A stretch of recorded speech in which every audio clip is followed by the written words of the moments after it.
and thank you all for joining us here at International House for this very special program, the 2018 Robert H. Kirshner, MD, Human Rights Memorial Lecture. My name is Denise Jorgens. I'm the Director of International House of Chicago. International House of Chicago is a member of International Houses Worldwide, which is currently a network of 19 houses on 4 continents. Tonight, I'm pleased that one of my colleagues from International House Melbourne has joined us here for this special program. Today's event is also one of many special programs celebrating the 85th anniversary of International House of Chicago. I look forward to seeing many of you at International House throughout Alumni Weekend as we continue to celebrate turning 85. Thank you again for coming today, and thank you to all the members of our community for your ongoing commitment and dedication to our mission. And now I'd like to welcome Susan Zesch, the Executive Director of the Posen Family Center for Human Rights and a senior lecturer in the college. Please welcome Susan Zesch to begin our program tonight.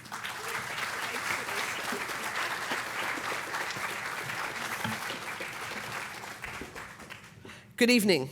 This is a very exciting time for the Posen Family Center for Human Rights. I'm Susan Zesch. I've had the distinct honor of being the executive director of the center for almost 17 years. On behalf of myself and Mark Bradley, the faculty director, I want to welcome a really wonderful audience. I know some of you, I don't know others, but I can say that this is a mix of Chicago students, raise your hands, Chicago alumni, raise your hands.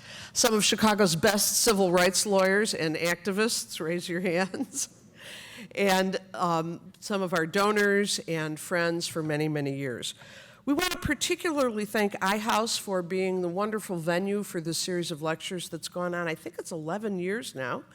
And also want to thank the Posen Center staff, past and present, who are here. All 3 of our former assistant directors, Maureen Locknane, Sarah Moberg, and Tara Peters are here, and our current staff, Ashley Pierce, Kirsten Ginsky, Kathy Scott, who's not here tonight, Gabe Velas, Peggy O'Donnell, and our student staff, our internship peer leaders, and Calvin Wilder, who postered all over Hyde Park. It's almost like Kilroy is here. Everywhere you saw those white rage posters, Calvin had been there. We also want to thank our donors. We wouldn't be where we are today, without the support of Barbara Kirshner and her family, who established this lecture series in memory of Dr. Robert Kirshner, noted forensic pathologist, lover of music and good food, and we hope you will all stay for the reception afterwards.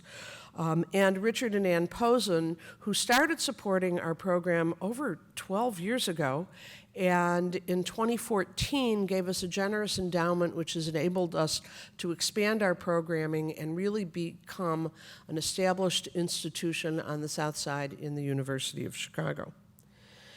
It's our 20th anniversary this year, which is pretty remarkable.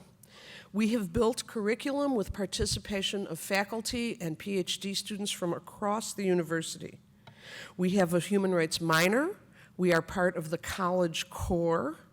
Those of you who are college alums really understand what that means. We have a study abroad program in Vienna. We have an internship program which sends 30 students out into the world every summer with grants of $5,000 to work on human rights projects worldwide and in Chicago. We have funding for graduate and faculty research and for public events like this. That's what we've accomplished with the work of our students and our faculty board. But we also have a certain set of values that inform what we do. And one of the strongest ones is that we see human rights as a collaborative process.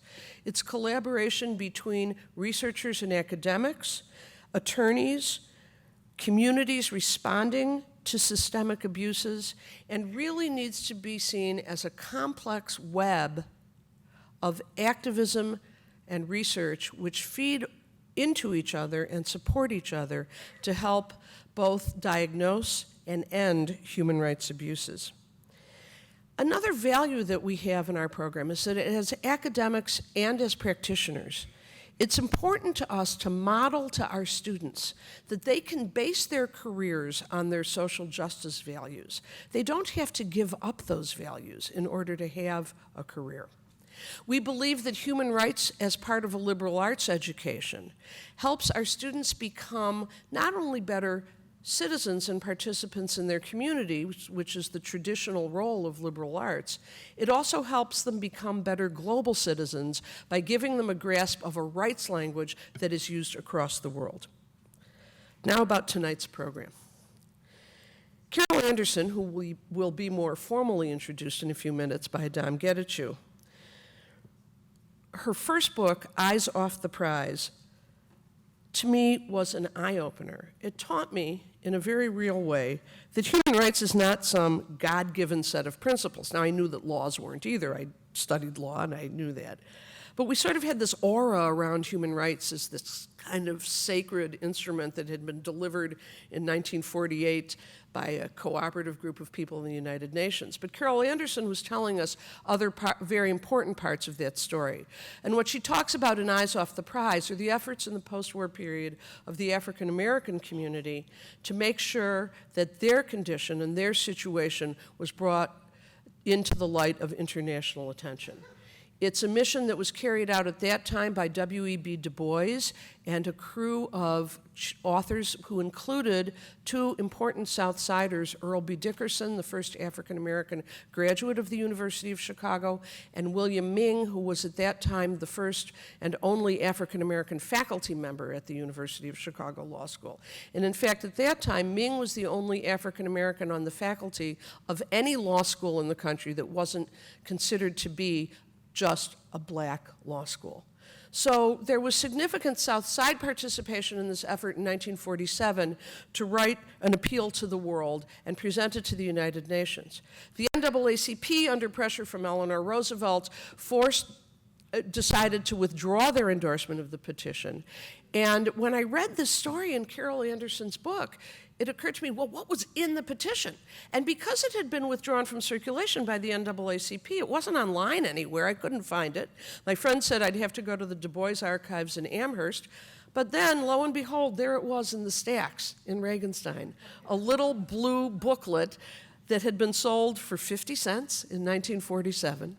And so the last time Carol Anderson was here was to give us a talk about that period of human rights history in honor of special collections at Regenstein Library, taking the copy of Appeal to the World into special collections. Now, if you want to see what's in it, you don't have to go through special collections. We have made a PDF of it, and it's on our website for the Posen Center for Human Rights. Now, one of the great things I can say about you're listening to Carol Anderson tonight and getting excited about what you're going to hear from her is that she will be back. A year from now, she's going to teach here for all of spring quarter as the Posen visiting professor in human rights. So tonight's the teaser. But I also want to make a very important announcement that we're all very proud to present to you, our public. In the fall, this fall, 2018, we're going to be able to announce the opening of the Human Rights Lab here at the University of Chicago. Under Mark Bradley's leadership and a generous startup donation from Richard and Ann Posen and additional support from the university, we're able to establish a human rights laboratory where students will be able to work on human rights problems and have that work count as credit towards their degrees and really begin to integrate theory and practice in a very meaningful way. We had a faculty committee who, together with our staff, had a year-long project to define what such a laboratory could be. We invited in experts from all over the country to talk to us about their practice of human rights, and then went through an international search process and ended up hiring a very important local activist who I'm going to introduce to you now, Ellis Kim, who's a writer. Stand up, Ellis, so people can see you. Writer, activist, teacher, ran the Coalition Against the Death Penalty in Illinois, Chicago Torture Justice Memorials, and really has exciting ideas for how the Human Rights Laboratory is going to be developed. So just stay tuned for that. I'm very proud of what we've done in the last 20 years.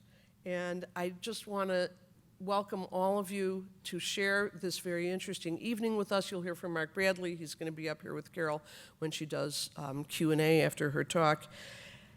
We're proud that we've made it to 20. We'll see you next year for the 21st, 22nd, 23rd, 24th, 25th. Thank you very much.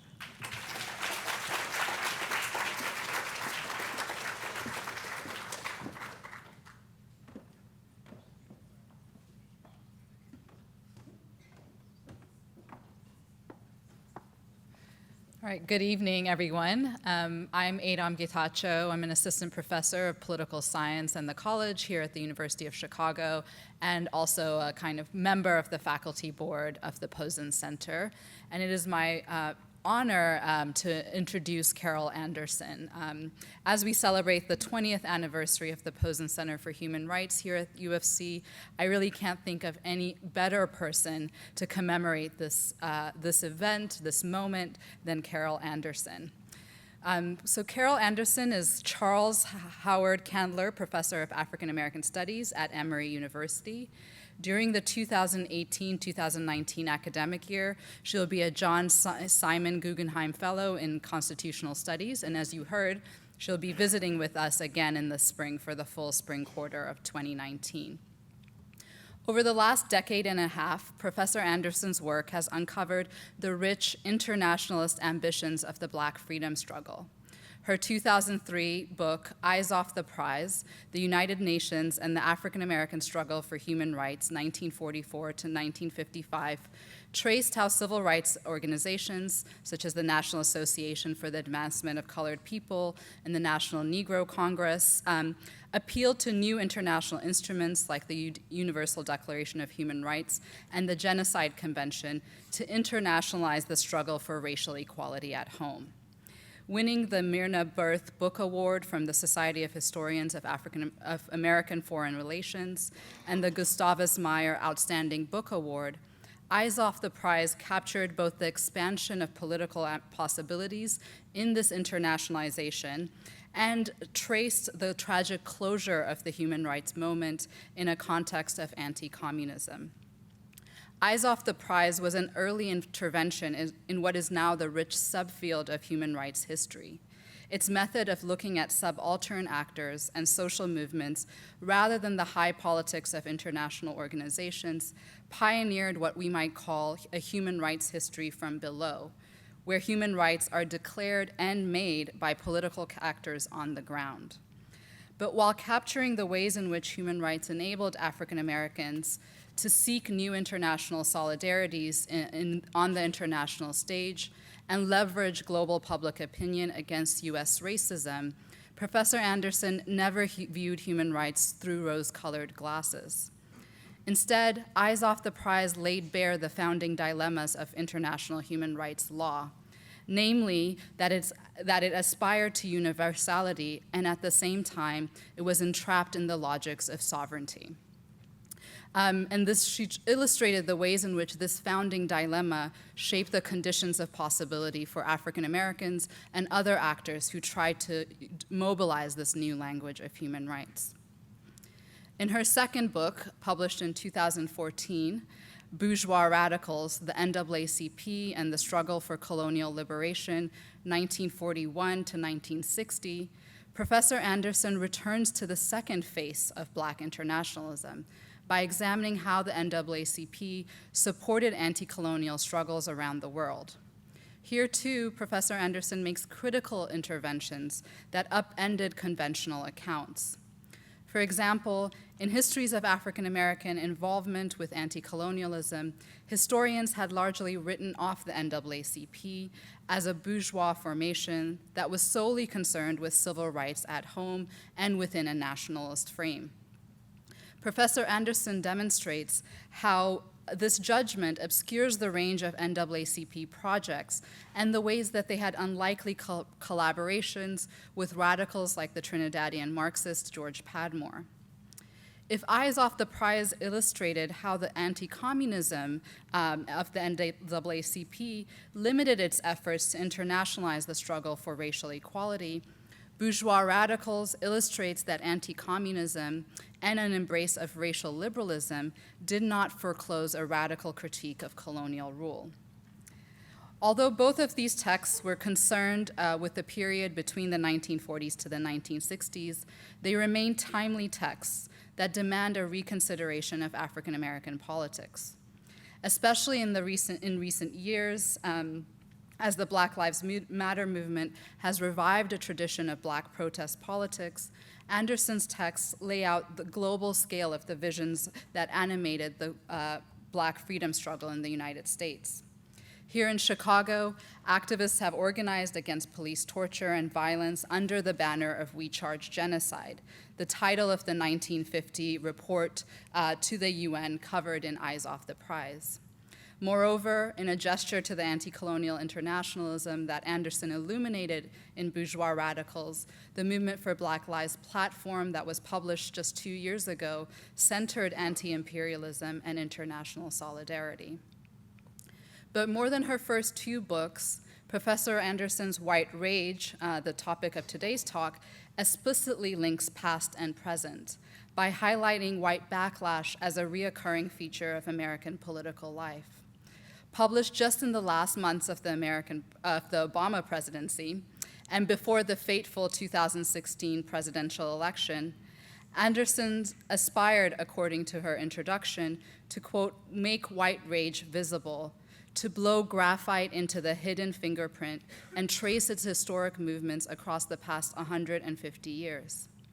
If Eyes Off the Prize and Bourgeois Radicals gave us a roadmap for the scale of Black political imagination during the 20th century, White Rage reminds us of the persistent foreclosures and roadblocks white supremacy has thrown up in response. If we are all to keep our eyes on the prize of racial equality, it seems we have to take Professor Anderson's example seriously and attend to both sides of this dialectic. Now, I could say much, much more about Professor Anderson's work and the ways in which her scholarship has opened up the possibilities in my own research, but I want us to have the full opportunity to hear from her. So please join me in welcoming Carol Anderson.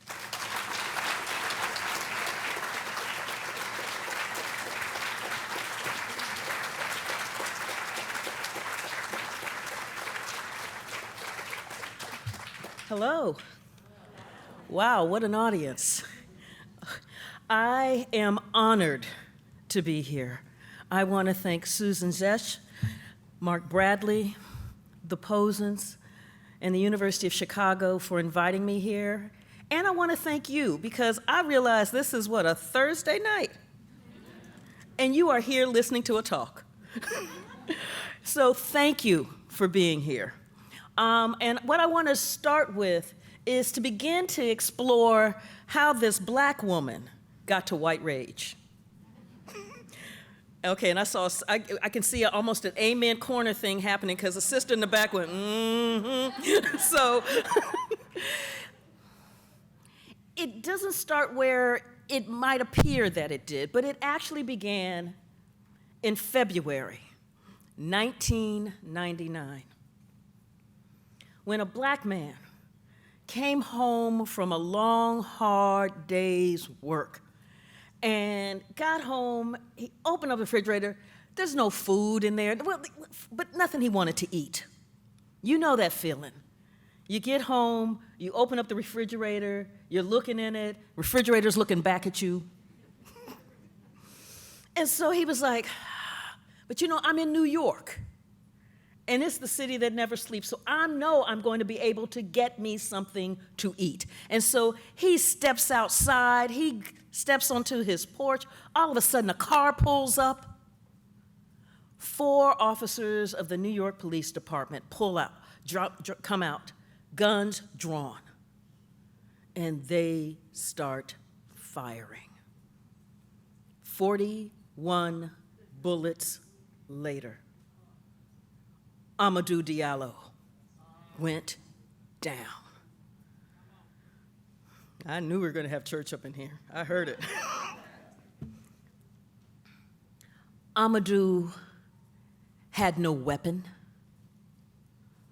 Amadou had no warrant. Amadou had nothing but his wallet. That was bad enough.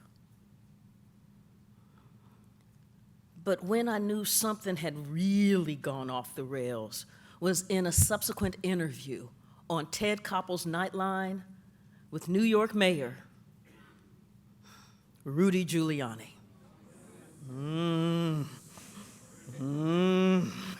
Okay, this is sounding like Yankee Stadium now on his birthday. And everybody knows Ted is not a softball interviewer. So Ted Koppel is on Rudy. He's like, I'ma do. And Rudy's like, what? And Rudy says, my policies are working. Crime is down in New York City. New York City is a safer place because of my policies. And I'm sitting up there going, it wasn't safer for Amadou. And the policies that he's talking about is broken windows policing. And what broken windows policing does is it hyper-polices an area. So you throw a piece of paper on the ground, cops are on you. You jaywalk, cops are on you. You step off the curb, cops are on you. You're standing, cops are on you. You're walking, cops are on you. You're breathing, cops are on you. Hyper-policing of black and brown neighborhoods. That's broken windows policing. It criminalizes the black community. It criminalizes the Hispanic community. That's the policy that Rudy Giuliani was talking about. His policies are working. And he said, and my police force is the best behaved and the most restrained in America. And I thought, Kafka has met Alice in Wonderland. Because best behaved and most restrained do not fire 41 bullets at an unarmed man. But I didn't know what to call this thing. You know how you're sitting there and you know something is hitting you wrong, but you don't know how to name that thing. And so as a scholar, I kept researching, I kept writing, I kept researching, I kept writing, I kept teaching, I kept researching, I kept writing. And then, August 2014, I'm in my home office, and I've got the TV on, and the news has Ferguson, Missouri on fire. All I see are the flames. And it didn't matter. I'm switching channels, right? I'm MSNBC, CNN, Fox, flames, and the pundits. And it didn't matter, and I'm getting ready to step away from the mic, so I'm going to project my voice just a bit. It didn't matter because whether it was, this is my left hand, MSNBC, left, CNN, or Fox.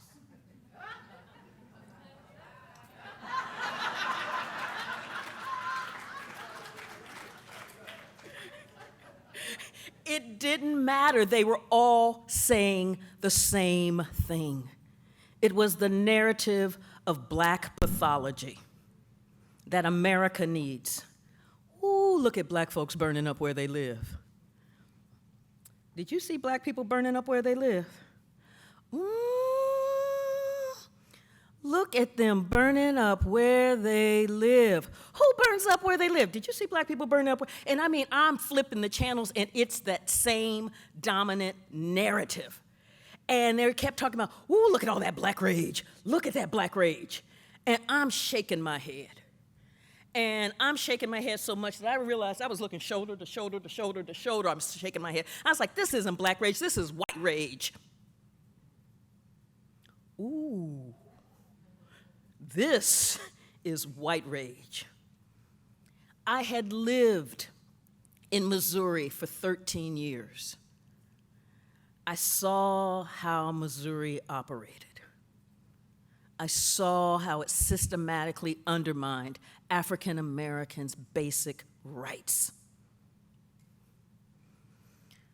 But as a nation, we have been so focused in on the flames that we've missed the kindling. Kindling. In Ferguson, Missouri, in the 2013 municipal election, the black population in Ferguson is 67% of the population. The black voter turnout rate in that 2013 election, 6%. How do you turn 67% of the population into 6% for voter turnout? Because those look like Jim Crow, Alabama numbers. You do it via policies, kindling. Well, let's talk about the schools. Mike Brown's school, the Ferguson School District. Missouri has an accreditation process that awards school systems 140 total points. Graduation rates, matriculation rates, standardized test scores, each of those starts adding up the points. So you can get a total of 140 points a year. What do you think the score was for Mike Brown's school district? I'm willing to take some offers here. 50. 50. I got 50. 50. 10. Aren't you a cynical one?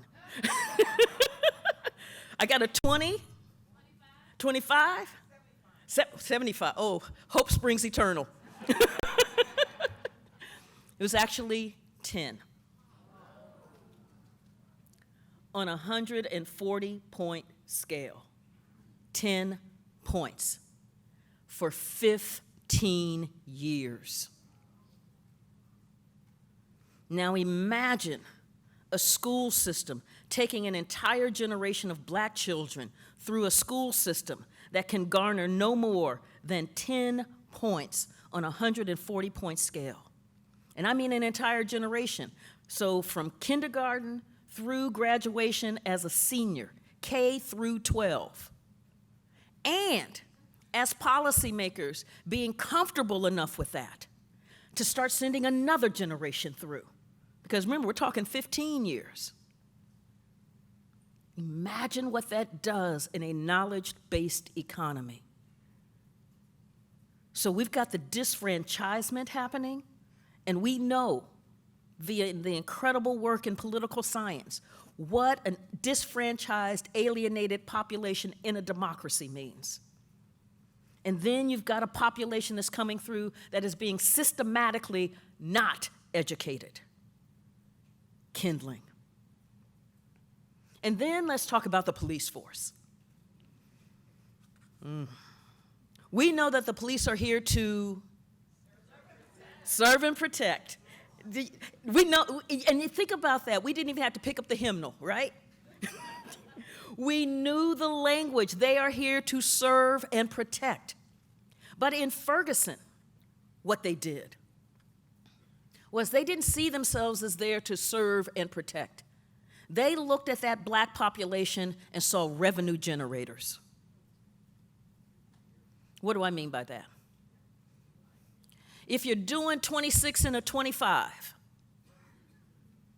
the cops are on you. You got a ticket. Broken tail light, boom, ticket.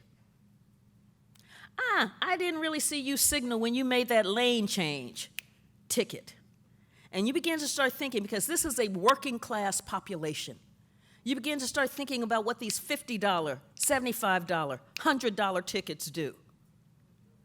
Because these tickets, you know, when you're thinking about paying your ticket, going to court to pay the ticket, to pay the fines, all of that begins to add up, and you're thinking, okay, I can keep the lights on and pay my utility bill, or I can pay this ticket.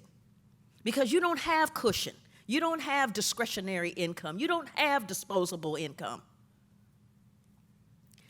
But the next time you get caught doing 26 and a 25 and you haven't paid that ticket, there is a warrant out for you. And so now they arrest you. And so now you've got to deal with all of the court costs that come with being arrested.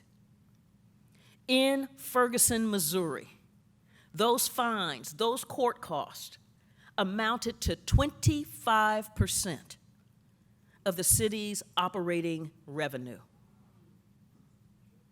And just to be clear, Justice was not blind. Justice had LASIK surgery. So if the cops would happen to pull over somebody white, then it was like, oops, sorry, go ahead. If you had a cop who actually wrote the ticket, when the white person went to go pay it, the clerk was like, what are you doing paying this? And would tear up the ticket. These funds are being extracted from a working class black population. 25% kindling. And all this kindling is missed because it's not overt, it's not in your face, it's not violent. It's smooth, it's subtle. That's white rage.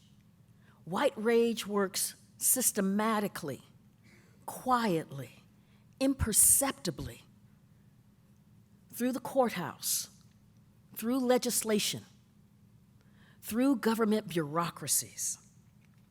And so I set out to blow graphite on that fingerprint, to see how white rage worked over time.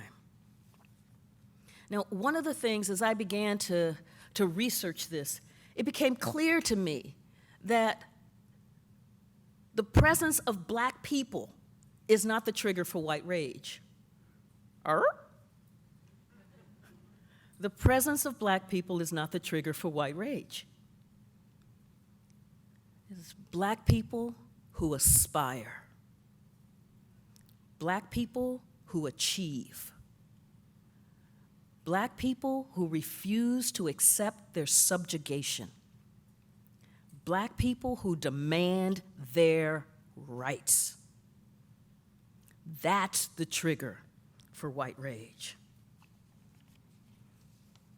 And you see a whole series of policy assaults that happen in order to try to put black folk back in their place. White rage punishes black resilience. It punishes black resolve. And right now, I know, because this is that kind of, this doesn't make sense because this is America. America is the land of opportunity, right?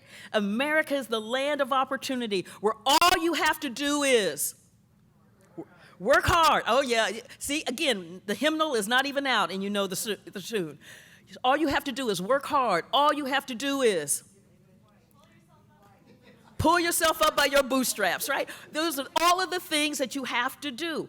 And so to talk about how we have a system in place that punishes black achievement, black aspiration, black resolve, black resilience, all of those things that we say as an American society we value, it doesn't make sense. Except it does. Because then how do you begin to explain, for instance, how government after government after government has fought so hard to ensure that black children did not get a quality education? Let me tell you the story about Barbara Johns in Prince Edward County, Virginia. In 1939, just when the Second World War is starting, Prince Edward County, Virginia, decided to finally build a high school, because we're in Jim Crow land now, right? To finally build a high school for black children. There was no high school for African Americans in Prince Edward County, Virginia before 1939. That high school was to hold 130 students. By 1947, the school held 500 students. Now, begin to think about what that looks like to put 500 students in a space designed for 130. You're sitting on top of each other, you're sitting on the floor, you're standing up against the wall. You don't have enough desks, you don't have enough chairs, you don't have enough books. I dare you to learn. I dare you. Black parents knew what was happening. Black parents went to that all-white school board and demanded, because they're like, we pay taxes too, demanded that a larger building be built for their children, or in a nice, beautiful addition for their children. The school board said, no. Black parents weren't giving up, because these are their babies. And they said, we demand. Finally, the school board said, fine, and put up 3 tar paper shacks and said, put your babies in that. Now, Barbara Johns was 16, 17, and Barbara Johns was an organizer. And Barbara Johns looked at that tar paper shack and said, you putting up with this? You putting up with this? You putting up with this? Okay, we need to make our voices heard. And so one day, boom, all of the students stood up and walked out. School went, "Hur!" And they were like, we demand. The case in Prince Edward County became one of the cases bundled into the Brown decision. Yeah. Now, Barbara Johns, because it was really clear that she was a leader in that community, is that she started getting death threats. They're ready to kill a 16-year-old girl for fighting to be educated. Her parents had to get her out of town, so they sent her to safety in Alabama. Now, you think about this. When you got to find safety in 1951 Alabama, whoo. But they wanted to kill the child because she wanted to be educated. When Brown came down and black parents kept pushing, Virginia shut down the entire school system. Now think about that. And the logic was, Brown says we can't have separate but equal, not that it ever was. But now, since we don't have school systems for black children and white children, now they are equal. Ha ha, aren't we smart? And now white parents are like, I know you did not shut down the school system. Where is my child supposed to go? And they're like, no, we've got this. The legislature and the governor had already had it all worked out. White children were going to continue to be educated. They had provided for a tuition fund to send white children to all-white, segregated private academies. If you look in the South, you will see from the mid-1950s on the incredible rise of these white Christian academies that were put in place so that white children could continue to be educated with taxpayer dollars. And remember, black folks pay taxes too. That often gets lost in this kind of conversation. And for black children, nothing. Prince Edward County was shut down for 5 years. Now imagine you're in the 5th grade and your school doesn't open up again until you're in the 10th. Think about everything that you have lost. And this is right at the time when the American economy is turning from a manufacturing-based economy to a knowledge-based economy. And we have thousands upon thousands of black children who will not have the education that they need, that they have fought for, in order to be able to fully participate in this economy. Policy did that. But as I was looking at this moment, there was something else going on. So remember, Brown, 1954. Brown 2, with all deliberate speed, 1955. Boom, 1956, we get the Southern Manifesto, where over 100 members of Congress sign a declaration that they will defy the U.S. Supreme Court and do everything in their power to see to it that Brown is never implemented. Now imagine having 100 members of Congress saying we are in full defiance. We don't believe in equality. We believe in inequality and Jim Crow, and we will use our power to implement that. But then there's 1957, and there was the sound, beep, beep, beep, and you could hear Eisenhower going, dang, dang, dang, because that was Sputnik.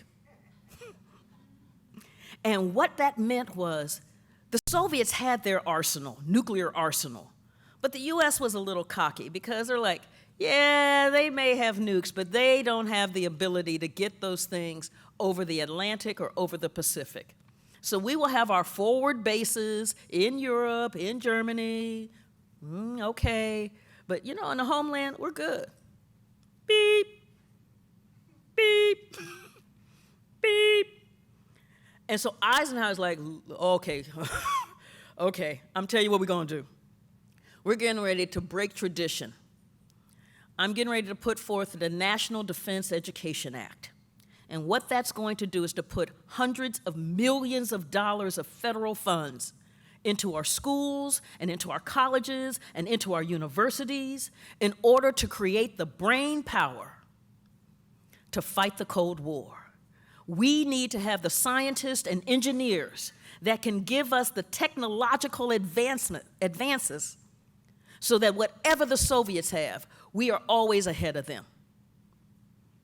Because this is a national security crisis. Now, to get this legislation through, it's going to have to, of course, go through Congress.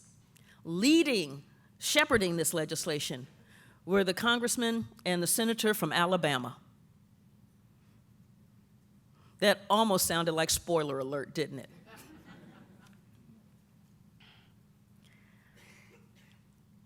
They were like, they loved the thought of hundreds of millions of dollars flowing in to the University of Alabama, to Ole Miss, to the University of Georgia. What they didn't like was that they had the Brown decision hanging here, talking about you can't have separate but equal. And so they went to the Eisenhower administration and said, you know, we could help you with this thing, but we got to maintain Jim Crow. And the Eisenhower administration said, we're cool with that. So imagine, I'm looking at this moment, because we're talking national nuclear annihilation, Jim Crow. Nuclear annihilation, Jim Crow. I'm thinking in the land of people, this isn't hard. You get rid of Jim Crow because you're going to deal with some nuclear. No. That is the power of white rage. When the National Defense Education Act came through, it came through without the proviso that you could not discriminate in admissions. So Alabama remained whites only in its admissions. University of Georgia, whites only in its admission. Ole Miss, whites only. While federal dollars are flowing in. Think about what that means in terms of a conscious decision that has been made to not make the investment in education for all of the people who live here. And we live with the legacy of that today. Kindling. Or, let me move on to another topic. The war on drugs. One of the ways that white rage works is to sound reasonable. We must protect our community from the scourge of drugs. I mean, nobody wants drugs flooding into their neighborhoods. I mean, if you asked 100 people, do you want drugs flooding into your neighborhood? How many people do you think would raise it? Yes, I would really love that. Nobody, so it sounds so reasonable. But when you think about the way that it was implemented, one, we went for mass incarceration instead of treatment. We criminalized instead of thinking of it as an addiction, as a healthcare crisis, a public health crisis. Two, we targeted most the folks who do and sell drugs the least. The studies are clear. When it comes to marijuana, blacks use marijuana about the same rate as whites and other groups. But when it comes to like cocaine, they use it significantly less. And when it comes to selling, they're not the top sellers either. But we have locked up disproportionately more black people in the war on drugs than their crime would warrant. Now, how do you lock up those who do drugs the least? And why would you spend, because the US has already spent $1 trillion in the war on drugs. That's a T. So this isn't even a we don't have the resource issue. This is how we choose to prioritize how we spend that money. I think about what $1 trillion could do for providing adequate health care, what $1 trillion could do for infrastructure, what $1 trillion could do for education. But instead, we spent it building prisons and locking folks up. It costs more to incarcerate. I saw a recent figure. It costs more to incarcerate an inmate in California's prison, than it does to pay for tuition for Harvard. Why would we do this? No piece of this makes sense if you're looking at it logically, unless you understand how white rage works. Black advancement, policies put in place to undermine, undercut. There was the Civil Rights Movement. In 1964, we got the Civil Rights Act. In 1965, we got the Voting Rights Act.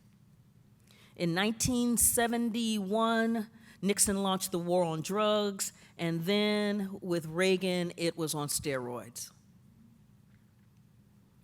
When you have a felony conviction, it short-circuits many of the protections against discrimination in the Civil Rights Act. When you have a felony conviction, in many states, you cannot vote. So let's take Florida, please. You know, and I joke with my students, right, when I'm teaching, is because you know the compromise of 1876 that ended Reconstruction was because Florida couldn't figure out how to count ballots. And they still can't, right? So in Florida, let me back up. Nationwide, there are over 6 million people who cannot vote because of felony disfranchisement. 6 million. 1.7 million of them are in Florida. And Florida is one of only a handful of states that has permanent felony disfranchisement. In most of the other states, after you've served your time in prison and you get out, if you've got parole or probation, you do that, then you get your voting rights back. Or the moment you get out of prison, you get your voting rights back. In Florida, now what permanent looks like in Florida is that you serve your time. If you have parole or probation, you have to do that. And then 14 years after your last bit of your prison sentence and probation has been served, 14 years after that, you can individually petition the governor. What felony disfranchisement means, and it's racialized. This is what we need to also understand. 40% of black men in Florida cannot vote. 40%. 25% of the black adult population overall in Florida cannot vote because of felony disfranchisement. Now, when their numbers get counted in the census, when Florida is getting its number of delegates to Congress, but they don't have any right to vote, to say who their representatives will be. I look at this and I'm like, this is the 3/5 clause, where we count and they have no say. We get the political power and they have no political voice.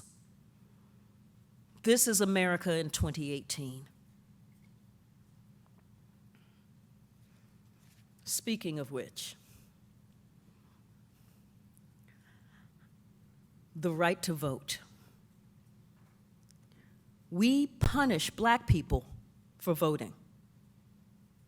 That sounds, again, because this is a democracy.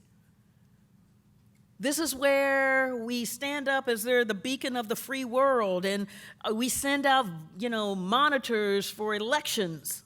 Well, we used to. But we punish black people for voting. And again, that sounds inane until you begin to open it up. In 2008, something happened in America. Barack Obama was elected President of the United States. There were many of us, I remember looking up, my mother's dead, and I remember looking up just going, Mommy, can you believe this? It was amazing. But it was the way that he did it. Massive grassroots organizing.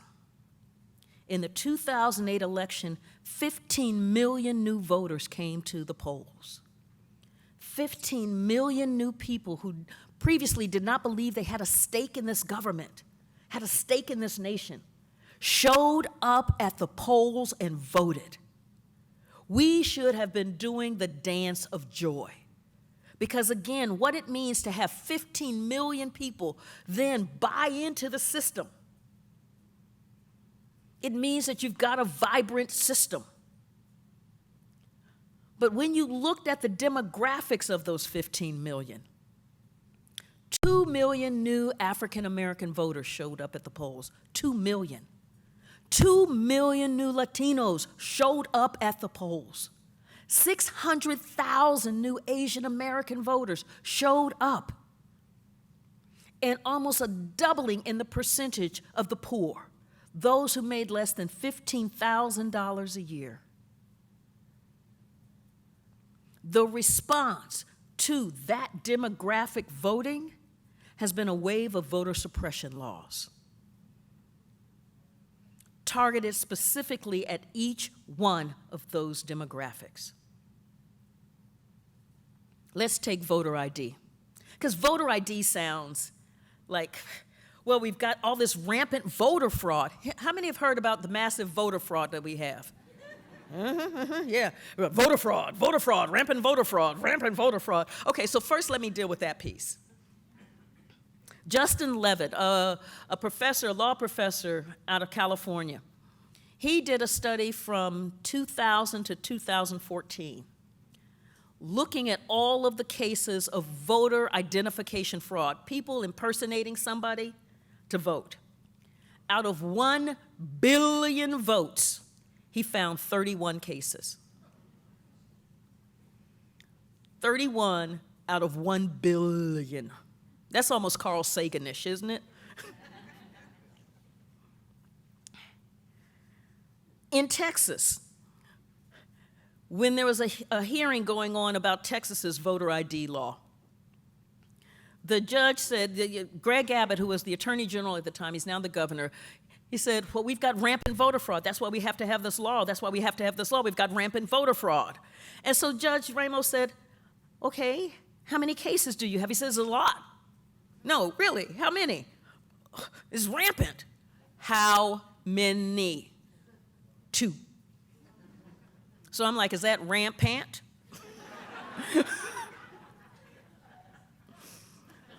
So let's talk about the way voter ID laws work. Because again, it sounds logical. We have to protect the integrity of the ballot box. We have to protect democracy. And it's not too much to ask people to whip out an ID to prove they are who they are. I mean, so think about it. It's so logical. You need an ID, as I've heard said, you need an ID to check out a library book. How hard can this be? Well, they don't accept library cards. The way that the law is written is that they figure out who has what kind of ID and who doesn't have it, and then they write the law accordingly. So, for instance, in Alabama, I'm going to take Alabama. Alabama passed a law in 2011 requiring specific types of voter ID. But Alabama wouldn't implement the law because at the time it was still under the Voting Rights Act pre-clearance section of the VRA, Section 5, which meant that they couldn't change their laws without going through the Department of Justice, and they knew they couldn't get this law through the DOJ. Because the Republicans are actually on tape saying, we've got to figure out how to depress the black voter turnout. Because you know, all of these illiterates and these aborigines will get on these HUD-financed buses and go to the polls. So I'm kind of thinking that this law might have a discriminatory intent. But the moment that the Shelby County v. Holder decision came down from the Supreme Court gutting the Voting Rights Act, Alabama implemented this law. Now, the NAACP Legal Defense Fund looked up and said, whoo, we noticed that public housing ID is not on this list of acceptable IDs. But you're talking about government-issued photo ID. And it doesn't get more government-issued. And Alabama is a poor state. It's ranked somewhere between 45th and 48th in the nation in terms of poverty. It is poor. Means it's got a lot of folks in public housing. 71% of those are African Americans. Alabama said, public housing ID will not count as government-issued photo ID. And I'm thinking, but it doesn't get more government-issued than public housing. But as you can see, it's a way to begin to cull the electorate. Then what Alabama did was to shut down the Department of Motor Vehicles in the Black Belt counties. Because whereas only 4% of whites don't have a driver's license, 15% of African Americans do not. And so if you shut down the Department of Motor Vehicles in these Black Belt counties, then you're making it doubly difficult, triply difficult. Because that means you've got to go several counties over to try to get a license, but you don't have a driver's license, so you can't drive. And there's no public transportation. Alabama ranks 48th in the nation in terms of public transportation. So how are you going to get there? But it sounds so reasonable. You just need an ID until you understand the barriers that have been put in place. What Texas did, Texas implemented SB 14 immediately, like I think an hour after the Shelby County v. Holder decision, and said, your student ID, like from the University of Texas, which is a public, state-funded university, will not count, because you know those students are liberal. But your gun permit does count. So this is how, again, you identify the different types of ID that then help shape your electorate. This is how politicians get to choose who votes for them, by something that sounds like protecting democracy. The result of all of this voter suppression, 2016 was the first election, big federal election, without the protections of the Voting Rights Act in 50 years. The black voter turnout rate dropped by 7%. And remember, none of this, the war on drugs, the gutting of education, the massive disfranchisement, was done with a cross-Klan burning, a Klan cross burning. This wasn't the Klan. This was done coolly, smoothly, efficiently, methodically, systematically. This is white rage. What I'd like to do now is just read a couple of small passages from the book. And then we're going to open it up for Q&A.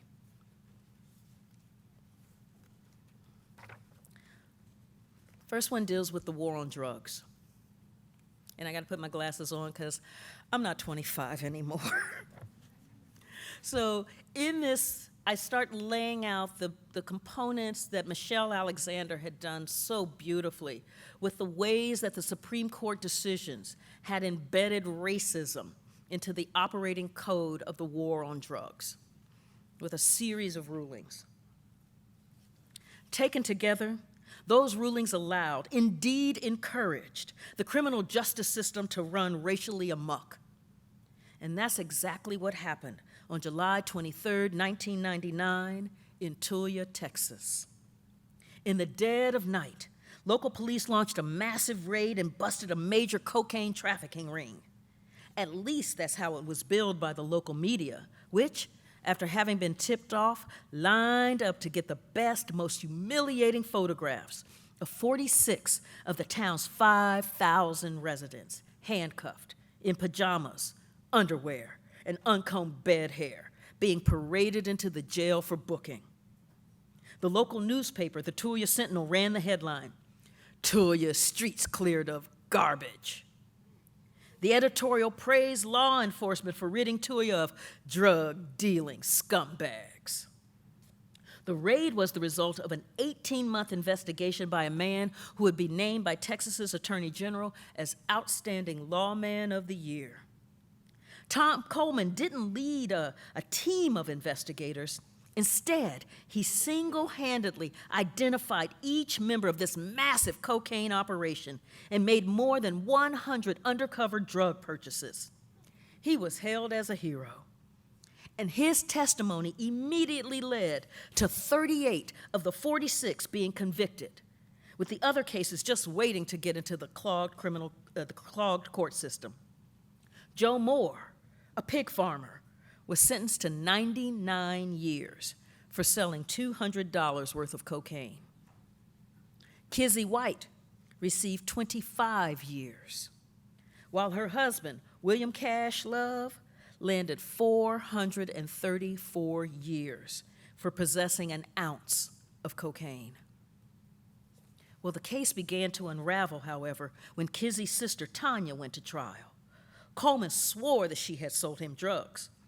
Tanya, however, had video proof that she was at a bank in Oklahoma City, 300 miles away, cashing a check at the very moment he claimed to have bought drugs from her. Then another defendant, Billy Don Wafer, had timesheets and his boss's eyewitness testimony that Wafer was at work and not out selling drugs to Coleman. And when the outstanding lawman of the year swore under oath that he had purchased cocaine from Ewell Bryant, a tall, bushy-haired man, only to have Bryant, bald and 5'6", appear in court, it finally became clear that something was awry. Coleman, in fact, had no proof whatsoever that any of the alleged drug deals had taken place. There were no audio tapes, no photographs, no witnesses, no other police officers present, no fingerprints but his on the bags of drugs, no records. Over the span of an 18-month investigation, he never wore a wire. Now, he claimed to have written each drug transaction on his leg,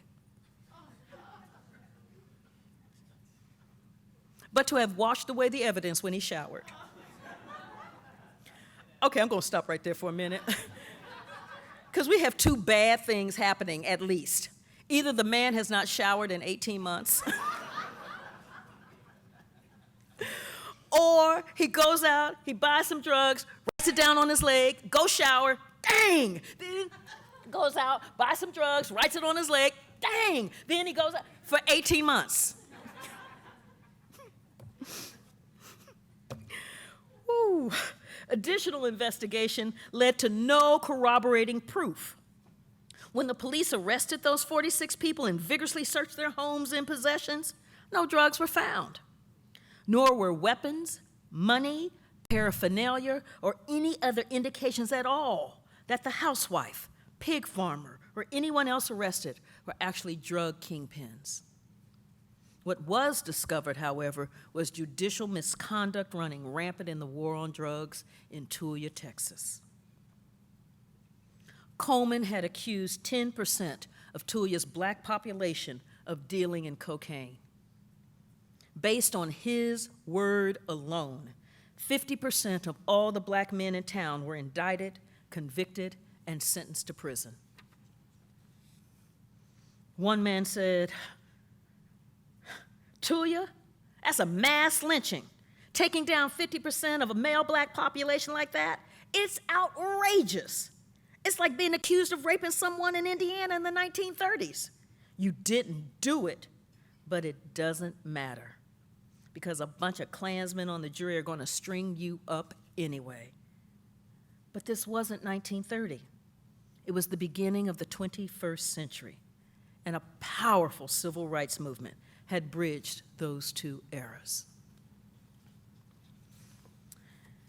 And finally, I'd like to do a section from How to Unelect a Black President. Black respectability, or appropriate behavior, doesn't seem to matter. If anything, black achievement, black aspirations, and black success are construed as direct threats. Obama's presidency made that clear. Aspirations and their achievement provide no protection, not even to the God-fearing. On June 17th, 2015, South Carolinian Dylan Roof, a white, unemployed, 21-year-old high school dropout, was on a mission to take his country back. Ever since George Zimmerman had walked out of the courthouse a free man after killing Trayvon Martin, and a racially polarized nation debated the verdict, Roof had looked to understand the history of America. Trolling through the internet, he stumbled across the Council of Conservative Citizens, the Tri-C, the progeny of the 1950s White Citizens Council that had terrorized black people, closed schools, and worked hand in hand with state governments to defy federal civil rights laws. But despite the group's avowed racist belief system, in the mid to late 1990s, as the Southern Poverty Law Center reported, the group boasted of having 34 members who were in the Mississippi legislature and had powerful Republican Party allies, including then Senate Majority Leader Trent Lott of Mississippi. By 2004, Mississippi Governor Haley Barbour, the chair of the Republican National Committee, and 37 other powerful politicians had all attended Tri-C events in the 21st century. Its chair, Earl Holt III, gave $65,000 to Republican campaign funds, including donations to the 2016 presidential campaigns of Rand Paul, Rick Santorum, and Ted Cruz. The Tri-C then enjoyed precisely the cachet of respectability that racism requires to achieve its own goals within American society. And its website of hatred and lies provided the self-serving education that Dylann Roof so desperately craved. He drank in the poison of its message, got into his car, drove to Charleston, entered Emmanuel AME Church, and landed in a Bible study with a group of African Americans who were the very model of respectability. Roof prayed with them, read the Bible with them, thought they were so nice. Then he shot them dead, leaving just one woman alive so that she could tell the world what he had done and why. You're taking over our country, he said. Well, not even a full month after Dylann Roof gunned down 9 African Americans at Emmanuel AME, Republican presidential frontrunner Donald Trump fired up his silent majority audience of thousands in July 2015 with a macabre promise. Don't worry, we'll take our country back. No, it's time instead that we take our country forward into the future, a better future. Thank you.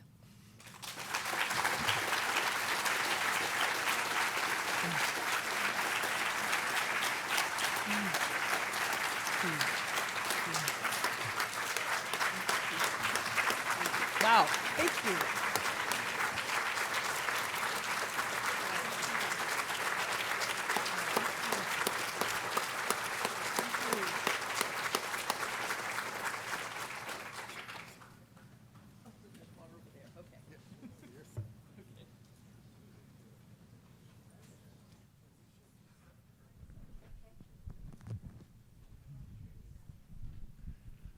Carol, it is such a pleasure to have you here at the University of Chicago. Whoop. Yeah? Is that better? Thank you. I was just saying it was a great pleasure to have Carol here at the University of Chicago. She and I have known each other for a very, very long time, and so that adds to my delight at being up on stage with you. I want to start off with one question, and then we'll open it up to the group. So, you know, historians like us talk a lot about continuity and change. Continuity and change. And that kind of dynamic. And where's, you know, where are we at a certain point around thinking through those questions? And one thing that you do really beautifully in White Rage is you help us see the continuities over a long, long period of time. Continuities that I don't think a lot of people saw before your book. Yeah. Now, post-November 2016, we got this president of the United States. And a lot of people, including me, are trying to figure out, is it change? Or is it continuity? Or what's the calculation there, right? Like, how much does he matter? If the story is one of continuity, help us think that through. I think, like many, I woke up. That was a hard day, and it's been hard ever since. I think, though, Trump is the result of White Rage. Trump is. I mean, it is part of this pattern that I'm laying out, that black achievement, black advancement leads to a wave. He's not in office, besides the Russians. We'll put the Russian thing almost aside. Voter suppression, the policies of voter suppression were absolutely instrumental in Donald Trump getting to the Electoral College victory. Without what happened in Wisconsin, where you had 60,000 fewer voters in 2016 than you had in 2012. Think about that, 60,000 fewer voters. Almost 70%, I think it was 68% of that drop came out of Milwaukee alone. Milwaukee houses 70% of Wisconsin's black population. Overwhelmingly, African Americans vote Democratic. So if you shut down the black sections of the voting population, then you automatically skew what happens. So the policies that Scott Walker put in place was absolutely instrumental in Trump's victory. He won Wisconsin by 27,000 votes. So begin to think about if you can take down 60,000 folks. When you think about what voter suppression was, it was in response to the election of Barack Obama. His very being, I was speaking with a guy who studies white people. I know, it's shocking. And his name is Whitney Dow. And Whitney goes out and he interviews white people. You know, what are you thinking? What do you think about this? What do you think about that? And what started emerging from his work was, it was absolutely disconcerting to get that Obama Christmas card. What was a black man and a black woman with black children doing in the White House? I mean, it was like there was a rupture in the time-space continuum or something. It was like this thing that was pinging against their bodies, and they went, ah! And the response then is, and so this is why when we kept hearing that economic anxiety crap, this wasn't economic anxiety. Racism was driving the vote for Trump. When you think about it, there were 16 Republican candidates. Many of them had policy experience. They were governors. They were senators. What Trump brought to the table was birtherism,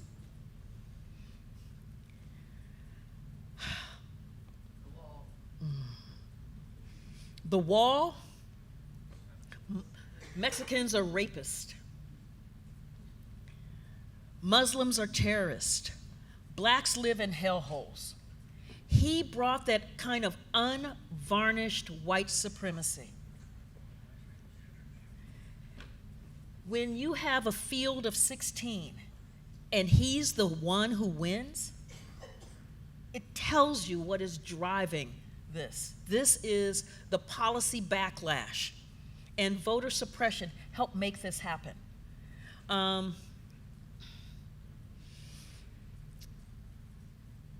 One of the things that keeps me going is that, we study human rights. We look into the abyss. We look into some of the worst horrors that human beings have done to other human beings. But what we also see, that there are people, usually the majority of the people, who don't want that, who actually want a better world. And then you have a section of that majority who stand up and fight like all get out. The only way we have made progress, you do change and continuity, the only way we have made progress are that folks have refused to be subjugated. Folks have refused to accept the authoritarianism. They have refused to accept the massive human rights violations raining down on them. They have refused to accept it. They have organized, they have protested, they have sought allies, they have done everything they possibly could. And that's where the hope is, and that's what I see. I mean, there was a moment, I don't know if this is a good analogy, but there was a moment during World War II when Hitler had taken France down in 6 weeks.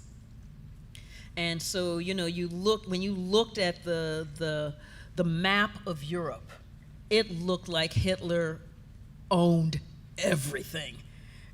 You know, there was Spain going, well, you know, we're not really in this thing, but, you know, we're like fascists, but we're not really in this thing. And so they're like, okay. And then there was Britain just hanging on by a channel. And it really looked bleak. And folks refused to accept their subjugation. There was consistent resistance, and that's where my hope is. You're not going to do your Churchill imitation, though. No. This is all fun, this is all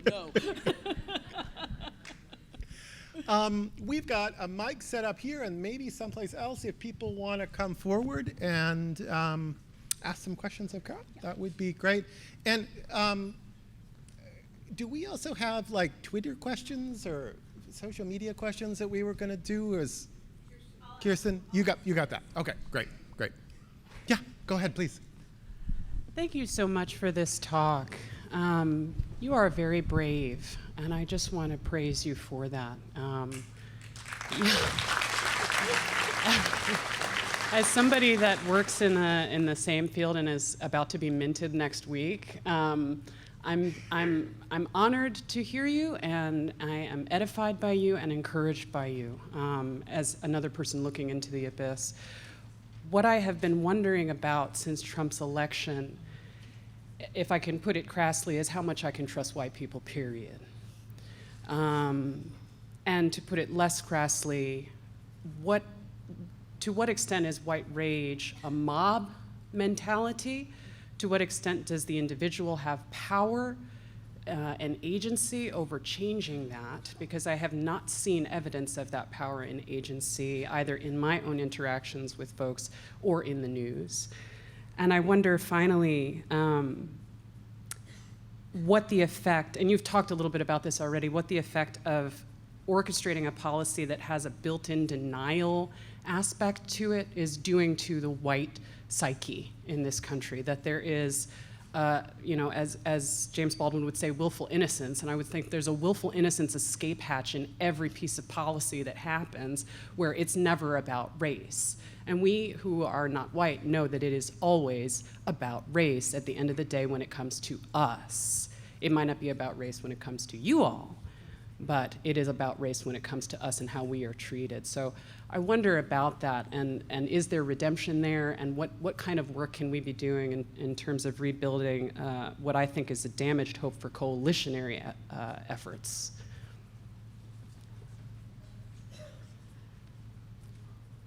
I think one of the things, so let me back up a bit. One of the ways that this nation has lied to itself, and we hear this, is, well, you know, we elected Obama twice, so how racist can we be, right? How many have heard that? Yeah, okay. Well, we did not elect Obama twice.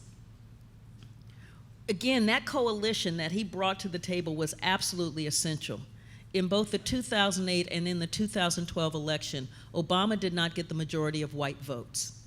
In fact, no Democrat since the 1964 Civil Rights Act and the 1965 Voting Rights Act has received the majority of the white votes in a presidential election. And so one of the things I set out to do in White Rage is to make clear this history, because part of the way we're able to have our innocence is because we have a myth history. You know, we elected Obama twice, so we can't possibly be racist. We gave you civil rights. Actually, you can't give folks rights. They're already theirs. I think one of the things that became so jarring, and I've seen this in coalition building, is the concern that the majority of whites who voted for Trump, and that whites were the only racial group that voted in the majority for Trump.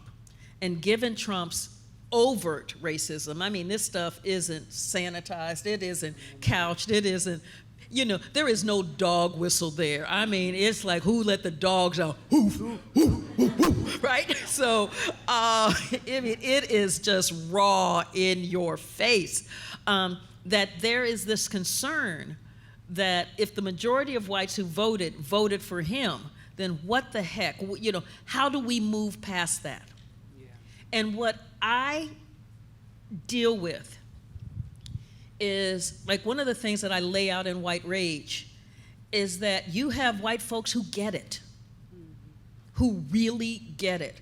When Clarence Darrow was fighting for Ossie and Sweet up in Detroit, this is a man who got it. I mean, and when he laid out before and the story of Ossie and Sweet, a black doctor in 1920s Detroit who moved out of Black Bottom, which was this area that was where only black people were supposed to live. And then this is up in Detroit where at the time in Black Bottom, 25% of the homes did not have indoor plumbing. So he moves out. A mob surrounds his house. He shoots. The people in his house shoot. A white man dies. He and everybody in the house is arrested for murder and tried. The NAACP gets Clarence Darrow. Clarence Darrow, a white man, lays out the racial underpinnings of why Ossie and Sweet and his family are on trial. And he challenges that all-white jury to do the right thing. Yeah. And eventually they do. And so one of the things that becomes really, to me, very important is that in coalition building, is that you are looking at what the person does. If we get essentialists, we're gonna die. So let me tell you a quick story, because I have tons of them. I was teaching my Black Freedom Movement class, the Civil Rights Movement. And we're at that section where we're dissecting the Civil Rights Movement, its strengths and its weaknesses. And I'm asking the students, okay, what are the strengths, what are the weaknesses? And I remember this to this day. T. Kane was my black nationalist. And she said, problem with the movement, it had too many white people in it. Right? It was just as cool as she wanted. She was like, yeah. And my class, you know, so the whites in the class were like, blacks in the class were like, ooh. And she's like, and so I said, okay, so you're going into battle. Yeah. War. Yeah. I said, who do you want to have your back? Mickey Schwerner? Mickey Schwerner is the white man who went down to Mississippi fighting for voting rights and was gunned down. His death led to the Civil Rights Act of 1964. I said, Mickey Schwerner or William O'Neill? William O'Neill was the black man who drew the map for the FBI about where Fred Hampton of the Chicago Black Panthers was sleeping so that the Chicago PD could come in and assassinate him. Who do you want to have your back? Schwerner or O'Neill? I mean, and you saw the, I had this thing figured out. No, you gotta look at how folks handle their business. And in looking at how folks handle their business, that's how you figure out where your allies are. Thank you so much. Thank you.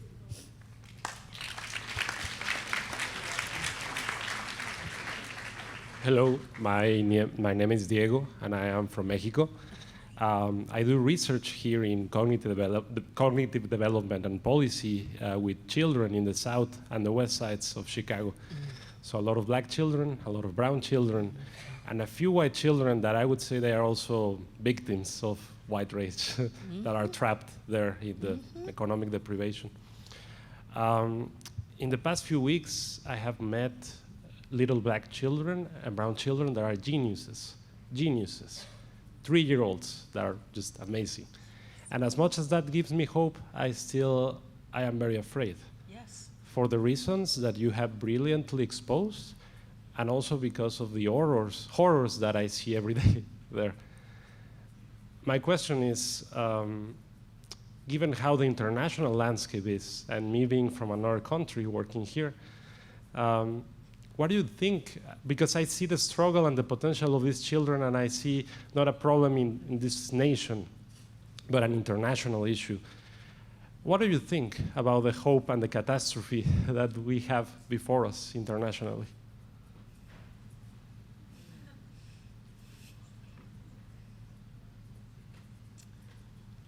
I think in terms of song titles, be afraid, be very afraid. And what I think of a song by Rufus and Shaka Khan. They say it's darkest just before the dawn, and we get discouraged if it takes too long. And we are in dark times now. There is no need or reason to even sugarcoat this. We have to know what we're up against.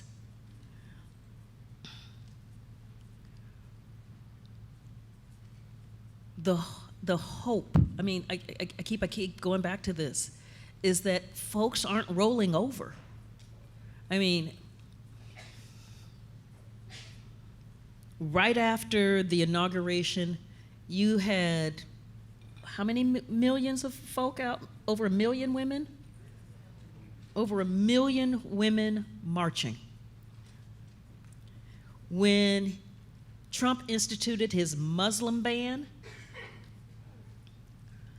you had attorneys rushing to airports, sitting on the floors with their laptops, writing writs of habeas corpus in order to free the people who had been locked up, detained.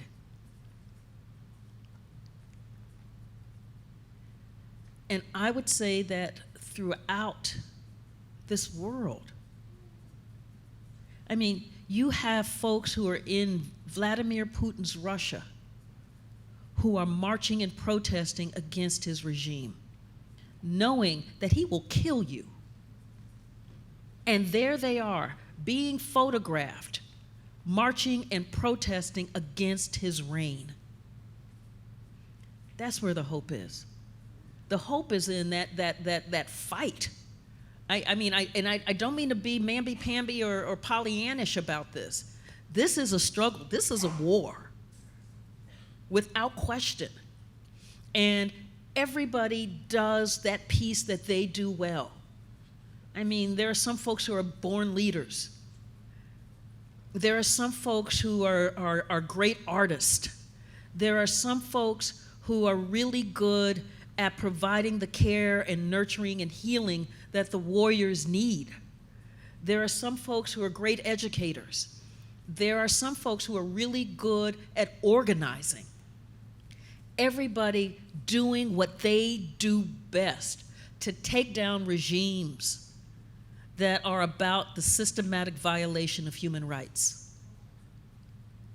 That's where the hope is. And yes, those children are beautiful. And I mean, and so this was part of the frustration when in the Sputnik era, when they were talking about, Eisenhower's talking about we can't, all of this lost talent, we're losing all of this, all of these children who are so brilliant, we're losing them. But yet, more than willing to implement a policy that continues to systematically deny access to quality education to all of those beautiful minds. How many people saw Hidden Figures? Yeah, well, it's so good. Imagine, I mean, so, in White Rage, the conclusion, I'm talking about imagine.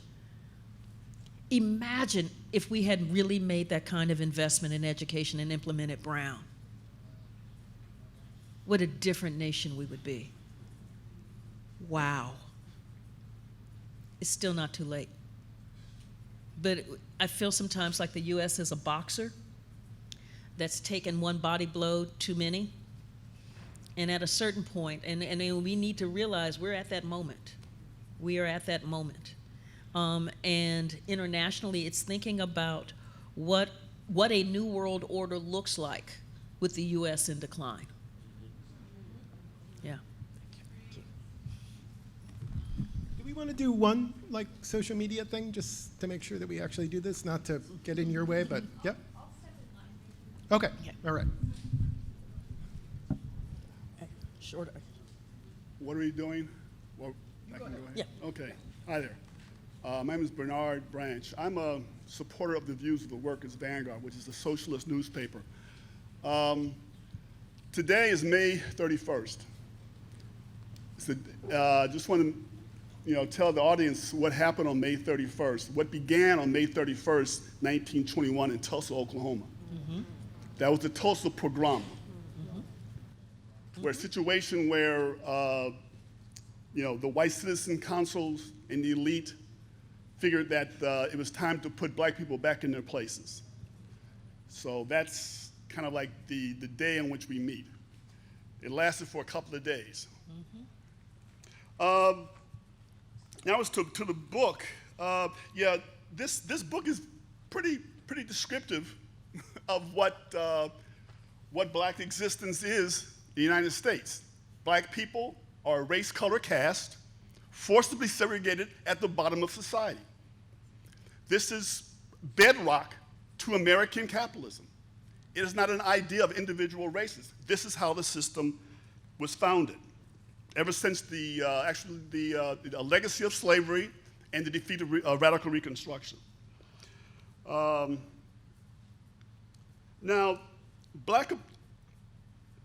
the super exploitation, this caste oppression enables the racist rulers of this country to super exploit black labor and to disorganize the working class in general. So that you have black versus white as opposed to class versus class. The smokescreen of race is hidden, is put up there to hide the fact that the multiracial, look, I'm not the only one who hasn't had a question. Okay, let me just speak. Okay, then you can do what you want to do. But here's the point: that this enables the ruling class, the racist rulers, to continue their exploitation of all labor by using by specially oppressing black people and undermining the ability of all working Asian, Latin, black, and white to fight against the bosses. E. Franklin Frazier. Please. E. Franklin Frazier Okay, said that the greatest gains for black people since the Civil War was the CIO organizing. That was a multiracial fight against the capitalist bosses that also fought for black rights. Okay, sir. That is, but there are several people behind you, and there were two people before me who didn't just have questions. Okay, no, but So what I would like to, okay, I will end, and here's what I will end, is this, that the CIO, while it did good things, it was undermined by its subsequent capitulation and incorporation into the Democratic Party. The Democratic Party is the other party of the racist ruling class. That we need a break, we need to build an independent movement, multiracial workers' party that fights for black rights and of immigrants and takes on capital. It is time to finish the Civil War. Black liberation through socialist revolution. Can we take, I'm afraid, just two more questions in succession and then have Carol just think about those as a cluster? Yeah. Mine is a very small question because you've opened my eyes to the way in which the cool, smooth, methodical white rage works nowadays.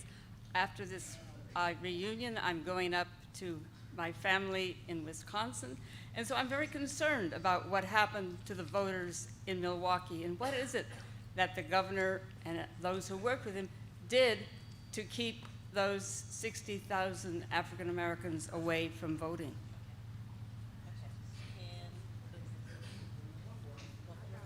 Yeah, can you give me an answer? Because it's this very small question. Here, and I'm going to share a question. We have two questions one is from Beverly Scott on Facebook, and she was really inspired by the talk and wants to know, what can everyday people do, people in neighborhoods, what can they do, and how can we inspire them to act, and then once they're inspired, what is the action? And then one question from Twitter, what are you working on next? Okay, so I'm going to answer all three of those. What Scott Walker, they did several things up in Wisconsin. One was massive partisan gerrymandering. What that did was they went into a locked room, a few Republicans, right after the 2010 election, and started drawing maps to figure out how to maximize, as they said, how, regardless of the votes that they got, the Republicans got, that they would always have the majority of seats in the state legislature. When they were done, the first election was in 2012. Democrats got 52% of the vote and 39% of the seats. Now, what the studies are very clear is that what that kind of gerrymandering does is it begins to depress voter turnout because you begin to feel like your vote doesn't matter, that it's going to be whatever it's going to be. That was one of the things. The second thing was the voter ID. So they started requiring specific types of voter ID, and then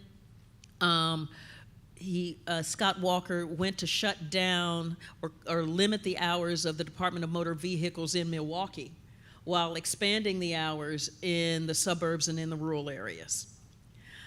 When there was a big backlash against that, they're like, okay, fine. But one of the things that works, again, the studies are very clear, if you can begin to create confusion in the electorate about what kinds of IDs you need, where are the polling places, how do I get this, you begin to create that kind of confusion, that also begins to depress the voter turnout. Then when a court ruling said, no, you can't do this, you have to do this, they still didn't train the folks from the Department of Motor Vehicles on purpose about what the real new rules were, and so people were being given the wrong information about what it was going to take to be able to vote. And so that is what Scott Walker did in Milwaukee that created this massive voter depression. What we can do as citizens is we can become engaged. I think part of the reason why we ended up here is that we got complacent. We thought that this democracy would just run on its own. We could go on and do our stuff, because we got a lot of stuff. We go to work, we take care of the kids, we got to go we got the and then we got to and so we'll leave it to them. And we left it to them, and this is what we got. But one of the things that you see is so that when the Republicans went after the Affordable Care Act, think about how all of those folks started going to those town halls who hadn't been there before. All of those folks started calling their representatives. They started figuring out who their representatives were. That kind of engagement, all of it has slowed it down. This thing should have been steamrolled through. Now they're moving, don't get me wrong, they are moving. But it has slowed down from where they thought they were going to be simply because people have stood up and said, we're not taking this. We are going to hold you accountable.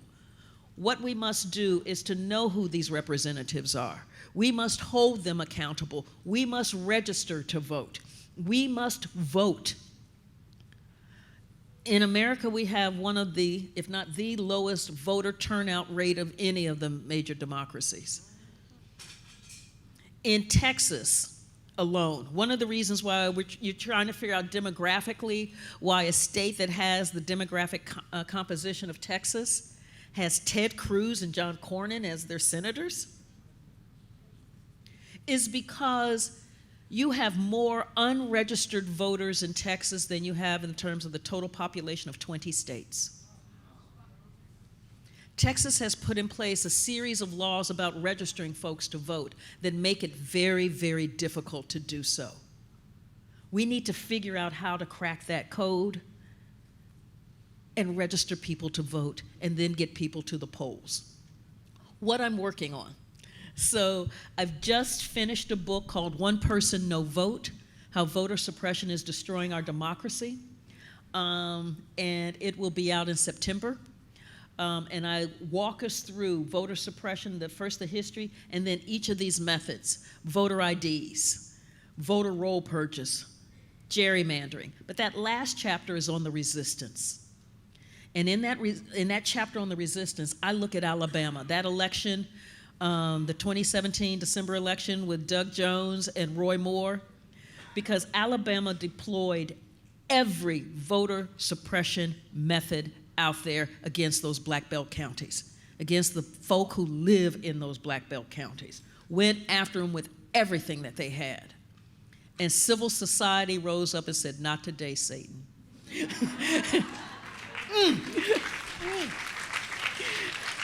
And looking at what civil society can do in that grassroots mobilization, in terms of knocking on those doors, in terms of those phone banks, in terms of registering folks to vote, in terms of setting up, like the Montgomery bus boycott where they had a private car system. They set up a private car system to get folks to and from the polls, because the polls, they had shut down 66 of the polling stations in Alabama after the Shelby County v. Holder decision. And so now we're like, don't worry, we know it's further away. Again, the studies are clear. The further away a polling station is, black voter turnout goes down.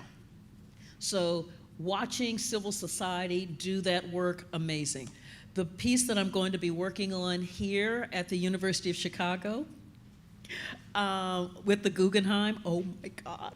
I'm still like, oh my God, is called The Second. And it deals with the Second Amendment and African Americans. So that's what I'm working on now. And I want to thank Mark for writing one of my letters of recommendation that helped me get the Guggenheim. Excuse me, I'm sorry, I know y'all From the through. proposal, this is a fabulous. We really don't have any time to take more questions. We have a reception.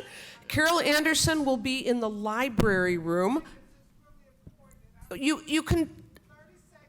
People, the law needs to change. I know they cut them out, but the law changes all the time. When Obama couldn't even put that last Supreme Court justice in, people need to, not only do you put new people in office, but we have to do the footwork to change the laws, because they change. Rockefeller did it, put people in jail for cocaine and everything else, and the law changes all the time. I had to say that. Thank you. Thank you. And thank you. And thank you.